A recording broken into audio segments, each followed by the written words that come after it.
Ito nga palang rubber tree ko is hinarvest ko na kasi guys, sobrang lakas ng hangin. Nasa taas po ito. Baka makabagsak yung paso. Dahil gumagalaw-galaw siya kasi matatangkad na. So, pinutol ko na lang, kinat ko na lang yung yung sobrang mahahaba na ito, oh. Ayan, oh. Ilan din yan, oh. 2, 3, 4, 4. Pero ito, medyo malaki to guys, oh. Parang dalawang sanga. So, pagdadalawahin ko yan. Tapos, itong lemon.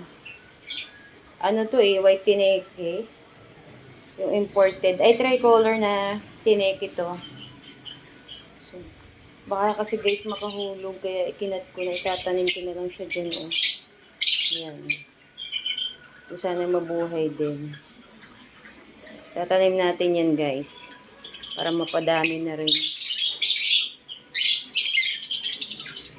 Tatanim ko na guys. Mag-start na ako para may alis na natin yan. Tapos ilalagay natin siya sa shaded area kasi bawal siyang magalaw-galaw pag bagong tanim. Kasi wala siyang ugat So, mas mahirap ito compare sa may ugat na.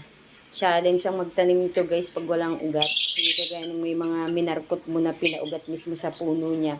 Mas mabilis siyang mabuhay compare dito na cuttings.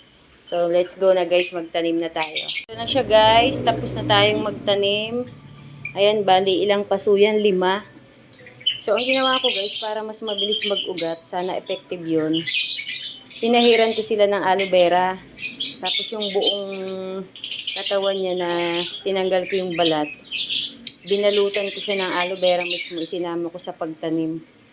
Para mas mabilis umugat. Kasi pampaugat yung aloe vera, sabi nila, sa mga napapanood ko. So, ayan, naitanim ko na. So, ang mangyayari dito muna sila guys, kasi bawal silang magalaw-galaw. Pasensya na po sa ibon. Pag umimik ako, lalo silang naingay. So, ayan guys, naitanim na natin ang ating kinat na rubber tree. So, sana lahat mabuhay ito para mas lalo silang dumami. So, guys, hanggang dito na lang. Update nyo na lang kayo pag mapabuhay natin itong lahat ng to. Bye! Thank you for watching!